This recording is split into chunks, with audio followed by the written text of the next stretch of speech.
Hello everyone, thanks for watching this video. In this video I'll be teaching you how to create views in SQL Server. This is a video you'll want to watch before you do Lab 9. So a view is actually pretty simple. A view is just a select statement that you give a name to. The database saves that select statement as a view with that name, and then you can later write a query against that view, and that query works just like it would against a table. So why are views useful? Well, views are useful because they can be used for code reuse. So for example, if you've got a number of tables that you find you're always joining together for different purposes, whether in different reports or in different stored procedures, etc., then instead of writing these joins over and over, you can create a view that joins tables. You can create a view that retrieves data from tables and does an aggregation with a group by, that kind of thing. So it's basically about code reuse. Views have some other useful features too, such as you can have a view that retrieves only certain columns from a table, and then you can give users permission to that view, but not to the underlying table, and that way you're hiding certain data from certain users, such as maybe social security number, salary data, etc. So views can also be used to control data access. What we'll be looking at today is how to create different views and then how to select from them.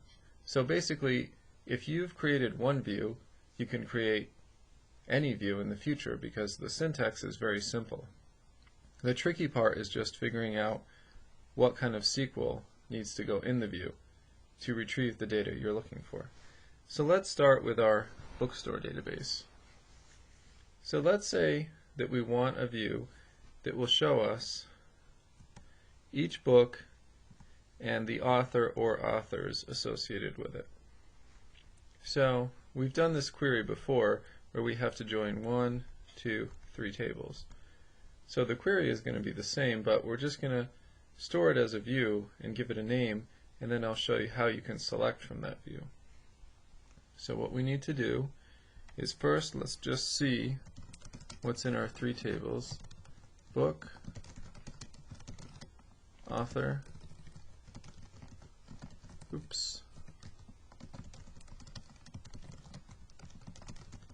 book author. Okay. Oops, hit the wrong button. Just hitting F5 to execute. So there we have 4 books, 3 authors, and how many book authors? 5. Okay, so if we wanted to see the books associated with each author, we'd have to join these 3 tables. So we're going to create a view that does that. And then anytime in the future we need to get that information, we can just query from this view. So the syntax for a view is very simple. And just to be a good commenter, I'll add something here. This view shows books and their associated authors. Okay, so you just say create, just like you say create table, but you say view. Give it a name. Now you can choose your own naming convention if you'd like. I generally like to have some kind of prefix like view underscore or VW, just so when you're writing a select statement that uses a view, it's easy to see when someone else reads that select statement if they're selecting from a view or a table. Because when you're selecting from a view, you call it just like you would call a table in your from clause. So let's do create view VW book authors, just the name I'm choosing, and then you say as, and that's it. That's all you have to know to create a view. When you say after as, that's when you would put the actual SQL. So let's do this. Put select. I'll add my columns later. Let's say from book, and then you just can join. You don't have to do a join in a view. A view can just be as simple as selecting all columns from a table. But if you do that, there's really no point to creating the view. really a view should do something useful other than just selecting from a table, like doing a join or aggregate, etc. Now, because I have the same column names in different tables, I'm going to use these aliases just to make it simpler to write the joins. So book B, inner join, book author, BA we'll call it, on book dot book ID, oops, equals BA dot book ID. Then we have to inner join again to author, let's call that A, on BA dot author ID equals A dot author ID. Okay. So that's it. Now, one thing that's kind of interesting when you create a view, if you're planning to do a select statement in the same query window, you need a go after it, because this go statement is what tells SQL Server that this is where the view definition ends. So you can get some funny errors if you forget the go. So let's try this. First, oh, I forgot to put my columns. Maybe we can say book title, we'll keep it simple. Maybe I'll just use the prefixes, table prefixes, just to make it clear where they're coming from. B.book title, and let's say A.author, first name, A.author, last name. Let's say that's all we care about. So first I'm going to just highlight this select statement, make sure it works. Oops. Could not be bound. Didn't like this. Booked up. Oh no, I don't use the full table name, I use my alias name. Okay, sorry about that. Let's run this again. Okay, so you can see we have Old Man in the Sea, Tolstoy, and this is the book we set up to show what it would look like if a book had two authors. Okay, now once you make sure that your select statement works, let's do the view. And it worked. Now we can select from a view just as if it were a table, and I'll show you where these views are. They're in this Views tab. Right, these ones here are the views I created for this week's lab. This is the one I just created here. So let's say select star from book authors. Oops. Oh, VW book authors.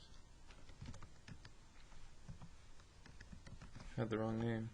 And there we have it. So anytime we want to get a list of books and authors, we can just call this view instead of having to remember how to do this join each time. And you can do anything with this view. You can order it, or you can say like just select book title, just pick out certain columns. You can have a where clause, where book title equals, let's say, one piece. So yeah, you can choose the columns, you can choose a where clause, you can order, that kind of thing. So you can do anything you want with this query. Let's just put a little comment. Show authors for War and Peace. Let's see if this works. Okay, there we go. So we've created one view and we've selected from it. Now, oops, I hit the wrong button. So maybe I'll create one extra view just to show you what else you can do with a view. How about if we do some kind of aggregate? Maybe we can do a view that shows for each publisher the total number of book pages for all books by that publisher. This is a query we wrote before. I forgot if it was for Lab 6 or 7, but some of you may remember it. So we want to select from, let's do publisher and book. So publisher call that P, inner join book B on P dot publisher ID equals B dot publisher ID.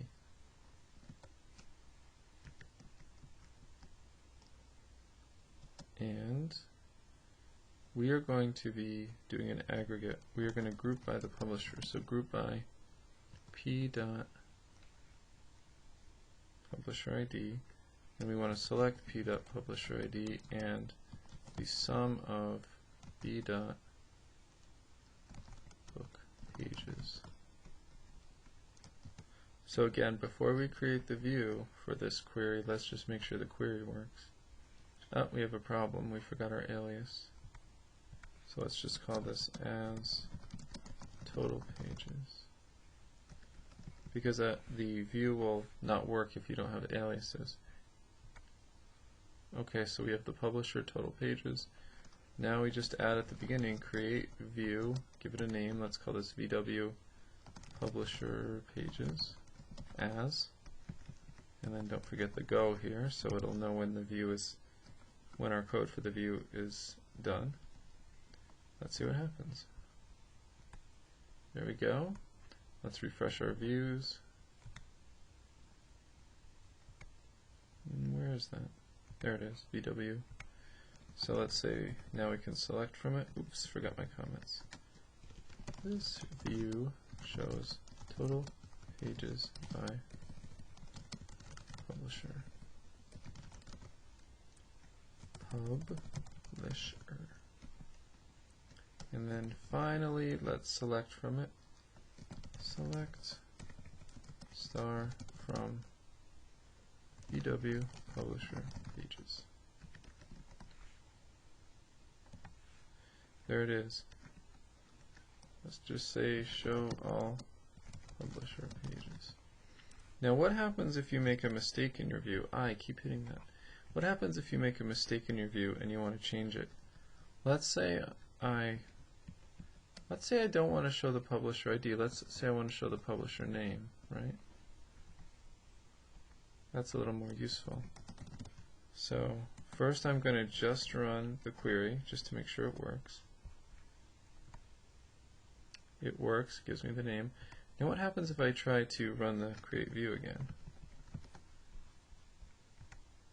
It doesn't work because the view exists already. Just like if you try to create a table, when it exists, you get the same kind of error.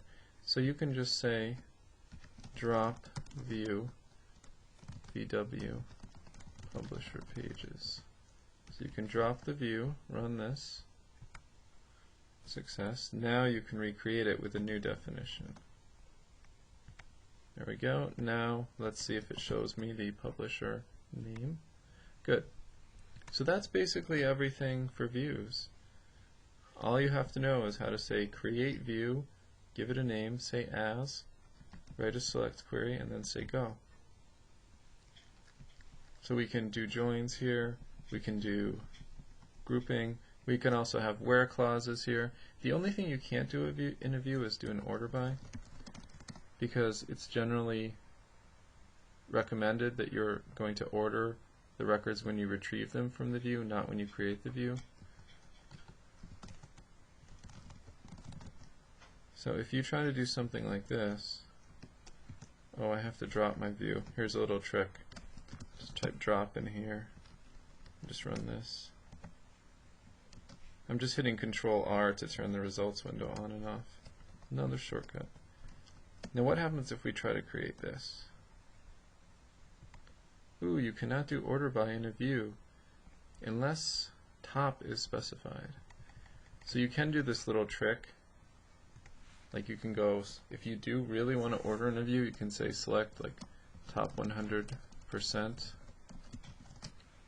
and then it will let you actually order by in your view. But I don't recommend ordering in your view just because your view is really saying what data is returned. When you call the view, that's when you should be specifying how it's going to be ordered. So let's just get rid of that top statement, fix this. Do my little trick, Type in drop here, execute, get rid of drop. Let's create our new view. Okay, so I really recommend if you're going to order, you do it outside of the view when you're using the view. Let's say order by total pages, right? So that's everything. So again, in a view you can join, group by, sum, have a where clause, and so on. Just about everything you can do in any other query you can do here, even having subqueries and all that. Pretty much everything except ordering. So I hope this was useful. I've given you 2 examples of views, and on your lab I think you're going to create 5 views, and the hard part will just be writing the select statement. So if you have any questions, feel free to email me, but I hope this video will be useful for you. Thank you.